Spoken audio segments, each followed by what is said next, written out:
Hey, peace family. How y'all doing? I'm back with y'all. And I have this big thing where I like to talk about, warrior women who gets it in. And today I am joined by my sister. I've been watching her for a long time. I just love her work. Miyoshi. Yes, ma'am. Hey, I'm good. Miyoshi, Sister Hey. Miyoshi. I'm so happy to be interviewing her. Thank you, Amen. first of all, for taking time to talk with me. Thank you for having me. This is such a pleasure to be here on your platform. I'm so happy for everything that you are doing. This is crazy. Well, thank you. And I've been knowing you for years. I know. Yeah, like this is more than a decade. So I met you. What were you doing? Do you remember?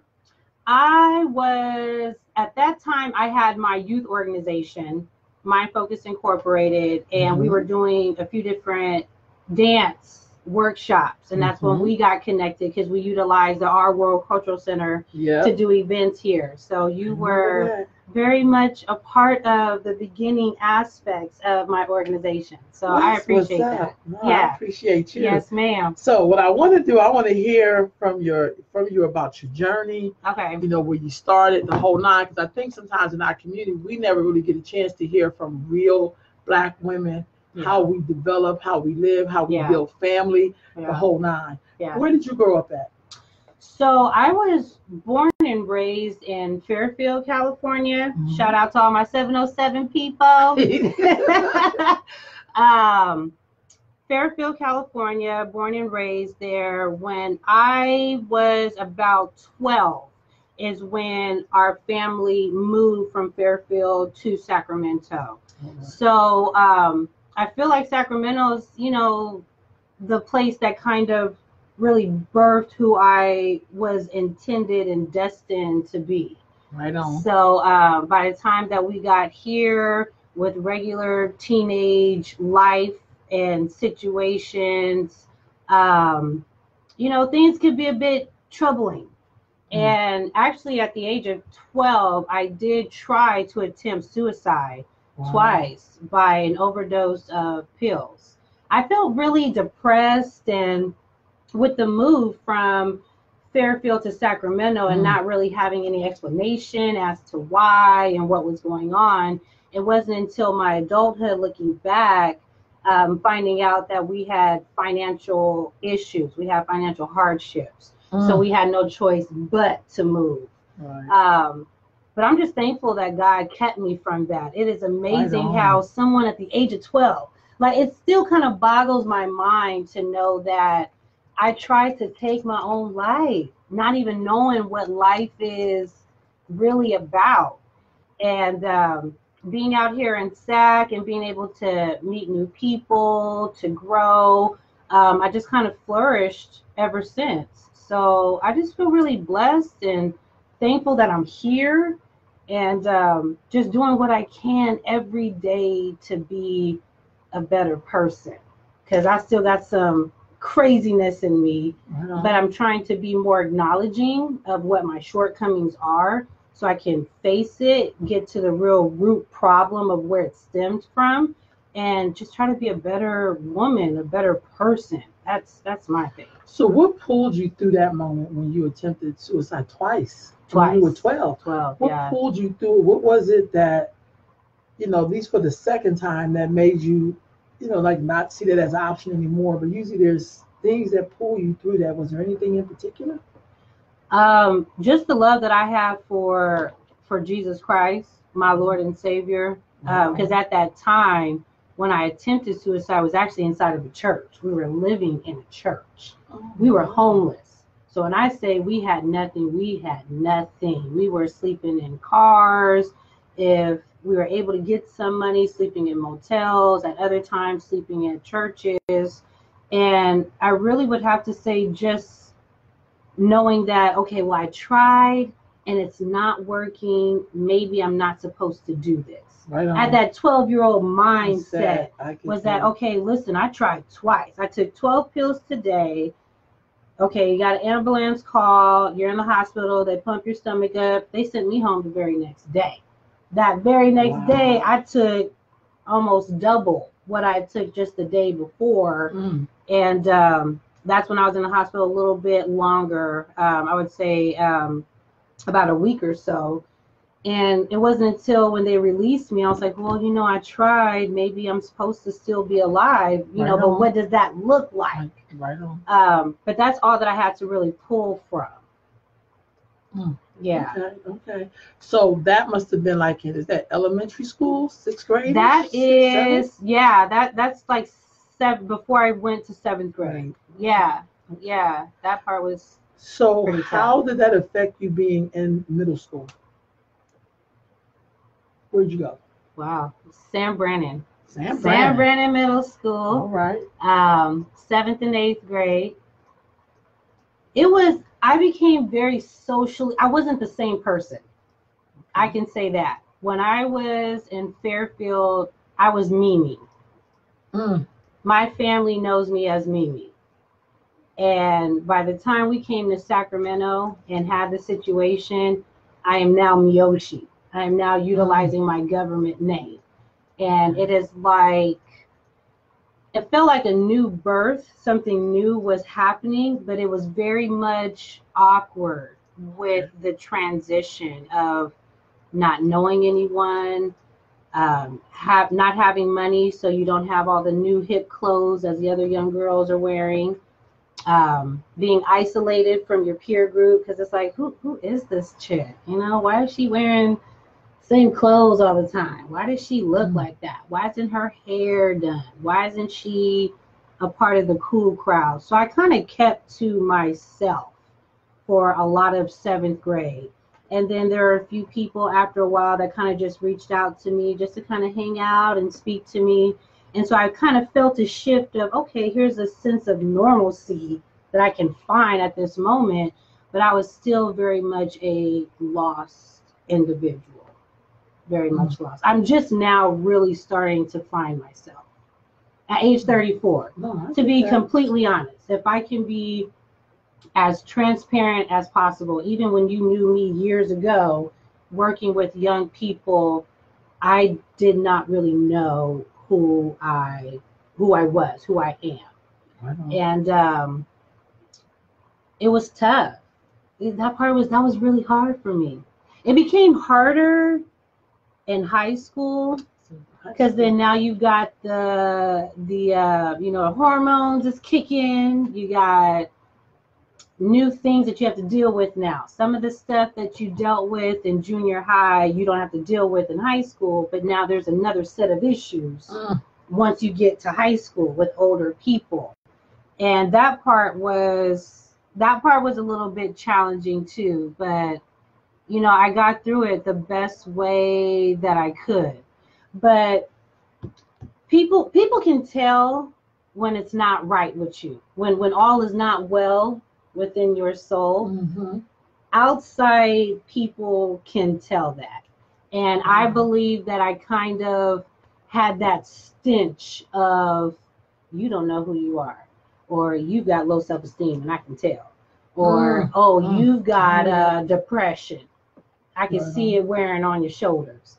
And some people can be manipulative. Some people can take advantage of somebody else's weakness. And I was sexually molested at age 15. I go back and forth. Sometimes I say 15. Sometimes I say 16, because I can't. For a long period of time, I actually blocked that out of my mind in regards to me being sexually molested. It happened to have been a boyfriend's father that posed as a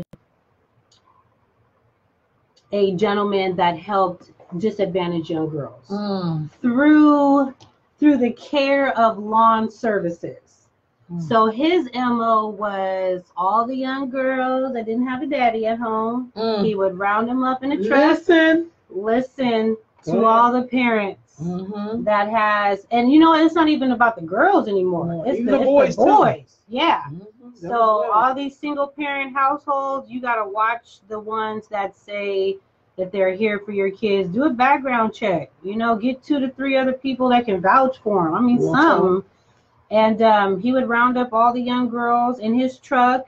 He would drive to El Dorado Hills and do lawn care services for, the residential area. And those locations would be the places in which he would take advantage of his prey. So, you know, at that time, you don't tell anybody. You know, situation happens, you don't tell anyone. Now you're starting to look at yourself as, you know, what am I doing? Like, this is not okay.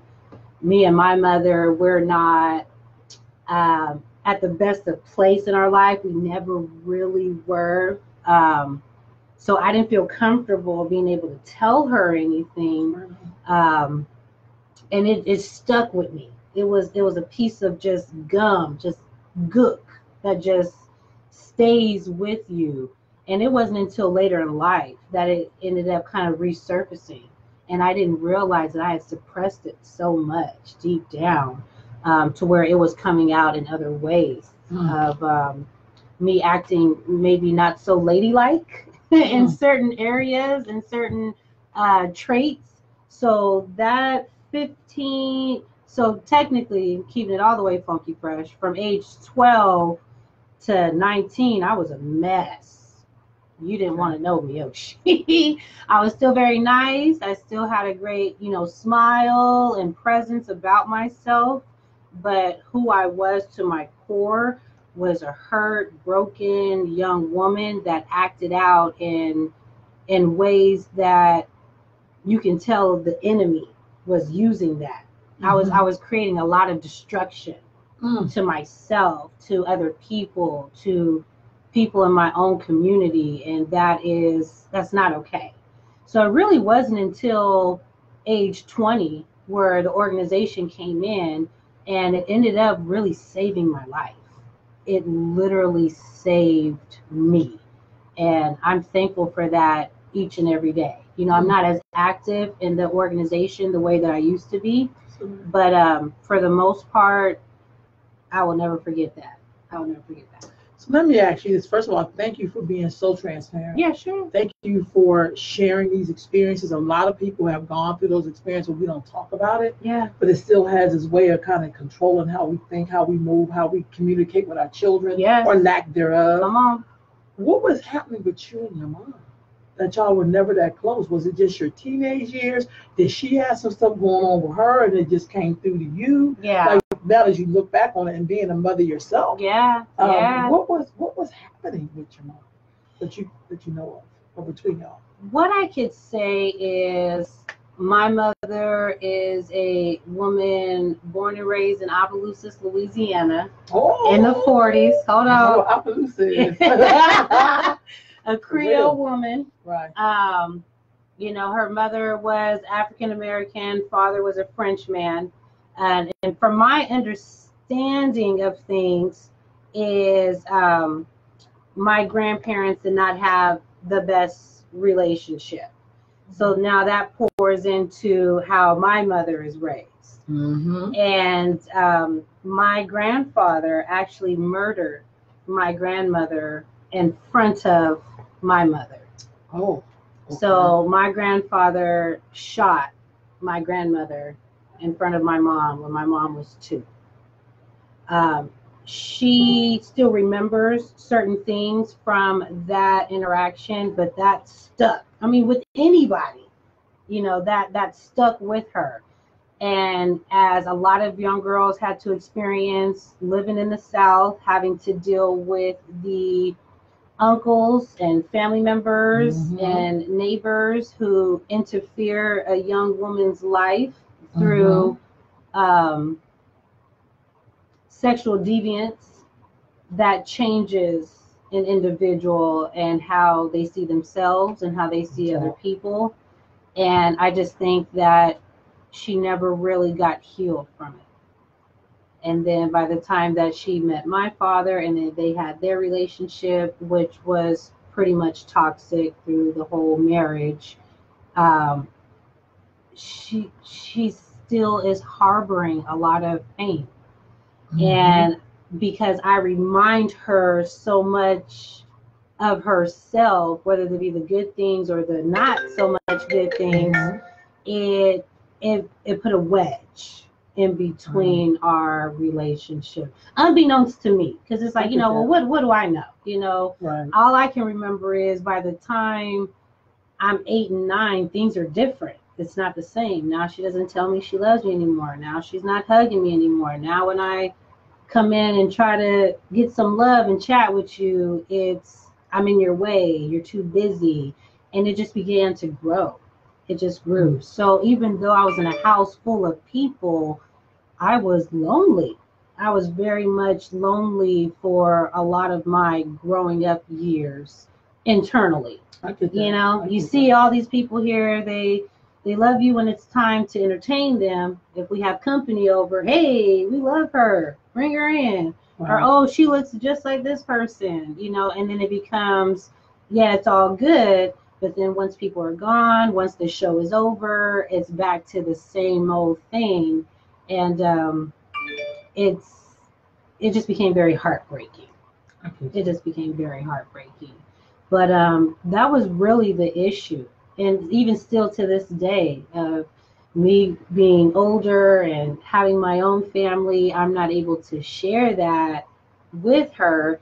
But I've gotten to a place in my mind, and most importantly in my heart, of saying, you know what, I gotta let God deal with that. I've tried, things are not working, we don't communicate well, or I'm still pretty much pushed off, and I have to give as much as I can to my own children. Like, I got my own seeds. That's right. And I gotta make sure that they're straight. I gotta make sure that they are okay. But the scary part is there are certain aspects to myself that are coming out that are like my mother's. Right. So there are a lot of things that I have to pinpoint. And when you talk about a root of a problem, really dealing with it and acknowledging it so I can change things. Because there are times where if I spaz out to have a bad day, it's like, oh, this is just like what I experienced years ago. Right. So now I'm at this stage of my life of, okay, I got to tackle some of these heartstring issues so it's not being passed down to the next generation as so many other things are.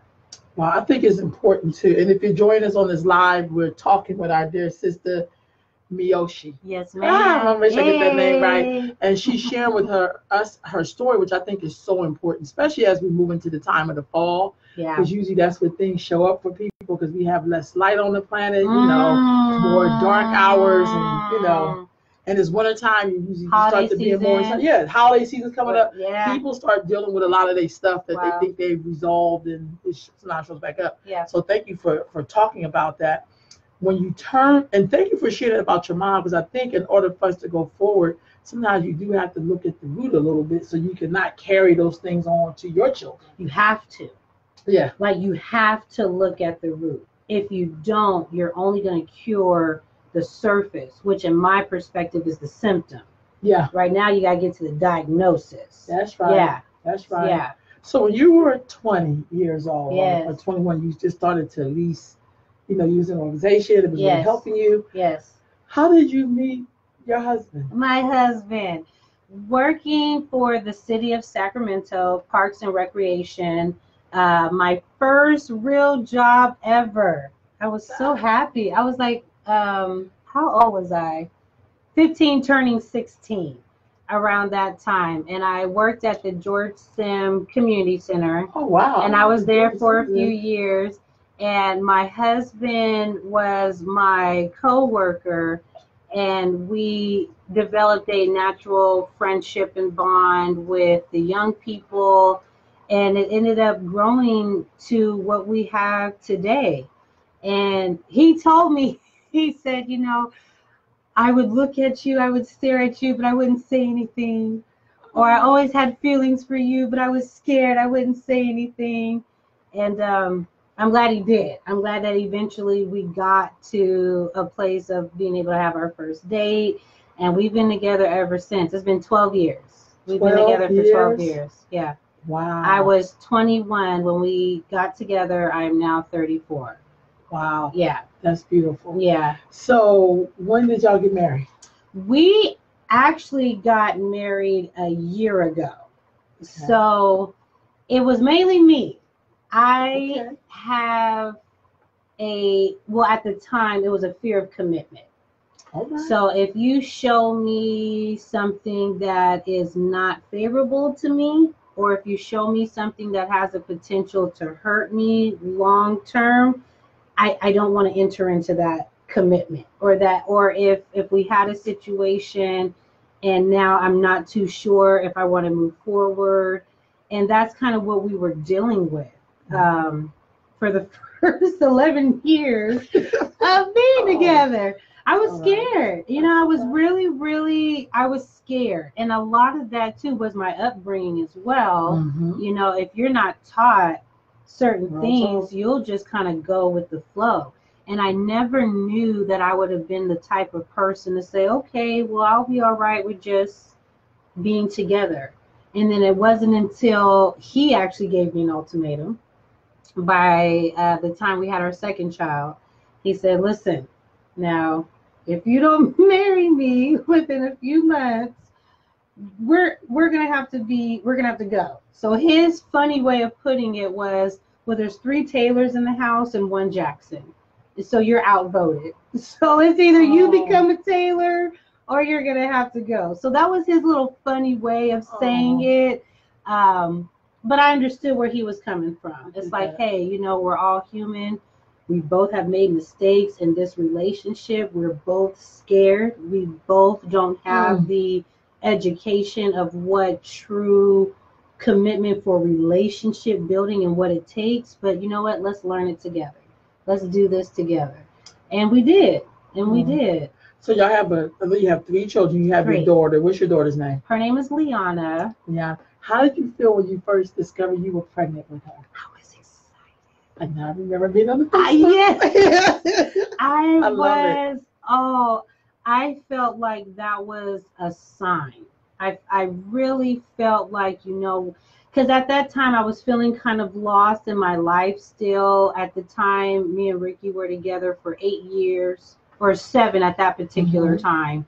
And, I just didn't know where my direction was going.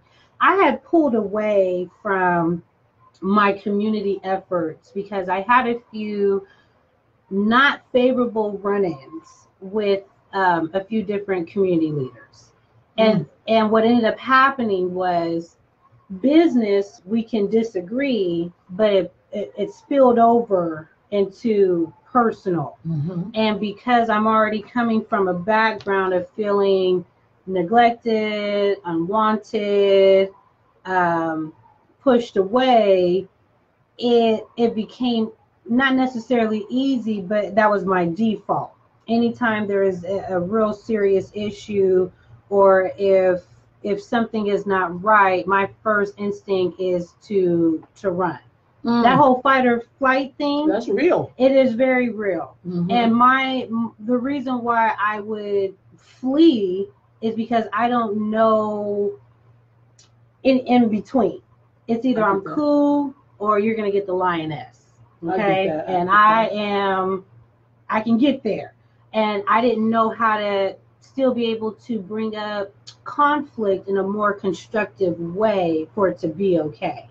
So at that time, I was really lost. So when I found out I was pregnant, I was like, okay, this is a sign. I feel like right now, let me just pour into being the best mom that I can be, whatever that looks like. I felt good. I felt like this is new life, and it brings in this new breath of fresh air. It just makes you look at life differently. And look at things from another set of eyeglasses. It's like you can see the same situation, but if you've got 3 or 4 people looking at the same thing, you're going to get 3 and 4 different answers of what it is that we're looking at, because it's about perspective. And it gave me a newfound love of the world, and at the same time, what I'm called to do. So she brought that life like right back into me. That's my baby. What was your pregnancy like? That was a really good pregnancy. I had a really great pregnancy. She made me feel more beautiful. That's why I took a lot of pictures. Yeah. Oh God, I loved it though. I absolutely loved it. That pregnancy, I felt good. I felt great. It wasn't a lot of physical issues. I still kind of had a little bit more of emotional things, because this is the time where you want to share it with your family or with your parents. And with having that situation, that part was a little tough. But for the most part, it was a great pregnancy. I enjoyed it. Wow. Yeah. Okay, so tell me about your second son. What is his name? I mean, your first son, second born. Yes. So what's his name? So his name is Junior. His actual first name is Junior. Oh, wow. Yes. So I have to say that to people, because then people. Oh, he's a junior. So yeah, but not a junior. His name is Junior. His name is Junior. I get that. Okay. So my husband has a 18-year-old son from a previous relationship. And my husband's name is Ricky Jr. He is an actual junior. Gotcha. When he had his first child, he named him the third. So by the time we had our boy, he wanted to still share his name without us having the George Foreman situation. Because George Foreman, all his sons is George Foreman. Third, fourth, fifth, sixth. Yeah. We didn't want to do that exactly. So what we did was we actually named him Junior to still give a spinoff of my husband being a junior. I get that. So when we go to family, so when we go to family functions, and when the name Junior is called, two people are turning their heads. Like, wait, you want the big one or the little one? That's kind of what we did with that one. How was your pregnancy with him? That one was interesting. That one was a lot. I was like, huh? You said that was interesting? That was interesting. That one was a little bit harder on my body, and I think because he was carrying testosterone. Okay. And that just kind of just, got a little extra with me. But I turned real gangster with that pregnancy. I mean, I'm listening to Tupac. I'm listening to anything, Bay Area. I was extra hyphy during that pregnancy. He just gave me that extra So, I'm pulling into work, and I had the extras just bumping. But overall, my thing is, hey, if the babies come out healthy, it's all good. How was your delivery with him? It was all right. It was all right. Now, what's interesting, if we talk about delivery, is my newest child. And his name is Joseph. He's a month old now. He will be dedicated this weekend. I'm very much excited. We're going to give him back to the Lord this weekend. Now, that delivery was crazy because it ended up being natural, no epidural. Oh, wow. But that was not planned. Okay. Wow. That was not planned. By the time the contractions came and they were getting the epidural ready, it was too far with how much I had dilated. So I had already passed the point of being able to have an epidural because of how things were moving. So I had to naturally give birth. Now that is a pain that I have never experienced before in my life. That was hurtful. That was really painful. I mean, I'm making, groaning noises and groanings that I have never heard anyone do before, but it just lets you know that level of pain of what your body goes through. But what I will say as a benefit of going natural is within an hour of delivery, I was up, walking around, able to bathe myself. And I saw that as a reason for everything too, because I went home the very next day of having him, and I was still able to run around with my other two toddlers with the baby right here. So I was like, okay, you know what? God has a plan for everything. I'm just going to go ahead and just take it and run with it. But it was a great experience. So let me ask you have 3 children. 3 babies. Yeah, and they're 2 years apart each of them. So yes, ma'am. So how do you balance family, your marriage, and work? How do you do that? Delegate. being able to delegate, knowing that I cannot do it all by myself. And I am so thankful for my husband. I give him props so many times throughout the day. I tell him, I say, baby, I love you. You help out with so much. I mean, he does. He's a really great dad. He is an amazing father. One of the jokes that I say at home is, you're a better mom than me. Because he'll turn around, he'll change diapers, make a meal, put one down to sleep, do this, do that within a certain amount of time. And I'm like, how did you do all of that? So my biggest thing is delegating, being honest with myself and saying, listen, I'm not no superwoman. I don't claim to be. I don't want to say that I can do it all and it's all Gucci. It's not. It's not. Right. And I take each day as it comes. So even though we had a really good maybe schedule yesterday, if we try to implement it today and it doesn't work, all right, you know what, listen, today is what it is. Tomorrow, let's try another way of doing it. So we're just forever kind of perfecting what it looks like for us of our routines and schedules. Mm-hmm. And for the most part, reaching out to those that really care for you and your own family, and whatever way that they can help and bless you, ask for that. Like, don't be so proud to ask for help, because you're the same person that gives help and gives love to other people. Allow people to pour into you. So don't do it all yourself. Get the help that you need. And postpartum depression is real. Mental health is a real serious situation. Right. And I'm very thankful that I don't have that issue.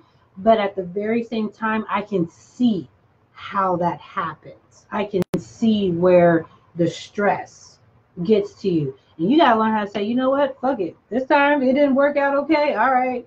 I didn't do the dishes right now. I'm not worried about it.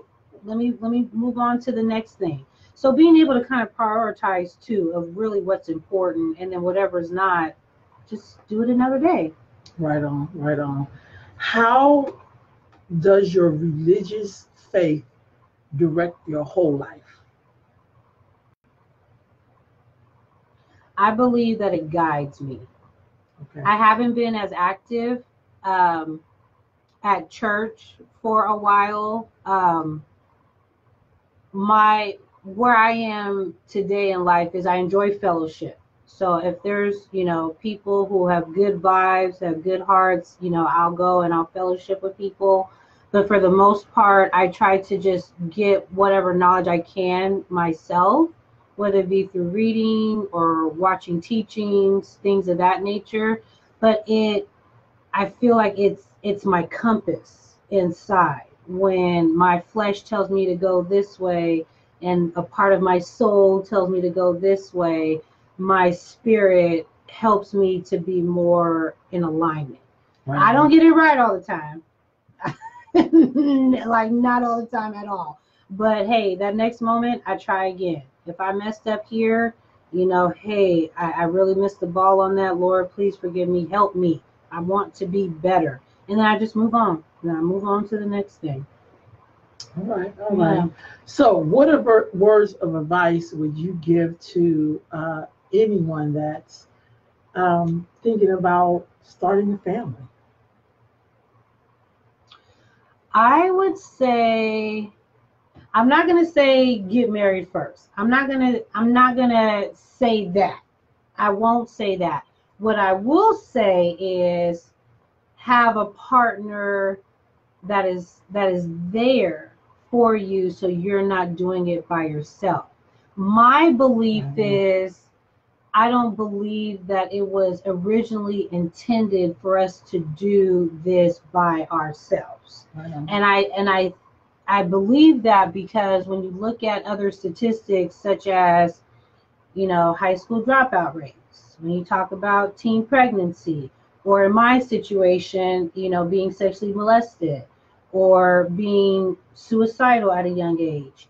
If there were two parents that were, loving and would pour into me simultaneously, I think that there would have been, some more benefits to who I am. Right. But at the very same time, I'm thankful for who I am. If I were to change anything, even that small little thing, I wouldn't have my kids today. So that's that's what gives me the grace to go through it. But the advice would be have a support system, but most importantly, a partner that you are with to help you through it. Not just the babysitting when you got to go to work. I mean, the middle of the nights when you have no one to call on. You need to have your partner right there with you. So that would be my suggestion. Working on your financial freedom, whatever that looks like for you. It's all right working a 9 to 5. I work a 9 to 5. Right. But I am trying to get to a place where I don't have to do corporate America. I'm trying to get out of that. I want to, I'm about to make a statement. It probably will sound kind of strong, but I'm going to say it. Say it. I don't want to work for my oppressor anymore. That's starting to get real big to me.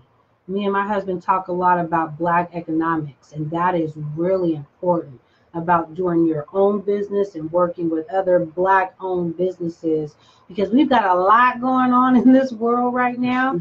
And the more kids that you bring into this world, we need to make sure that we have a foundation to not just take care of them financially, but to have the resources for them, to have that love for them and the support for them, because it does take a village.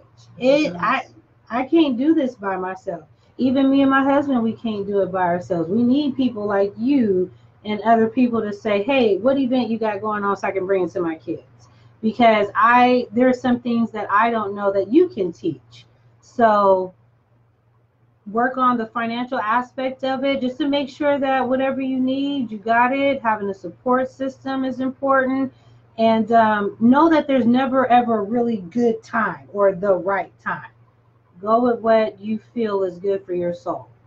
That would be my thing. Wow. Well, thank you so much That's for it? stopping in. Yeah. That's and it? That's something else you want to talk about. I know. Because your That's interview it. was so good. That's because good. you hit all the key points. Okay. I love the fact that you talked about your upbringing. Sure. Also about how it impacts your work. Yeah. And how it guides your life in terms of what you're building now. Yeah, sure. You talked about your relationship. You talked Yeah. about your beautiful children. Yes, amen. And you talked about faith, but it wasn't like in a dogmatic kind of way. It was just like, look, I believe this saved my life. Like, you know, this is.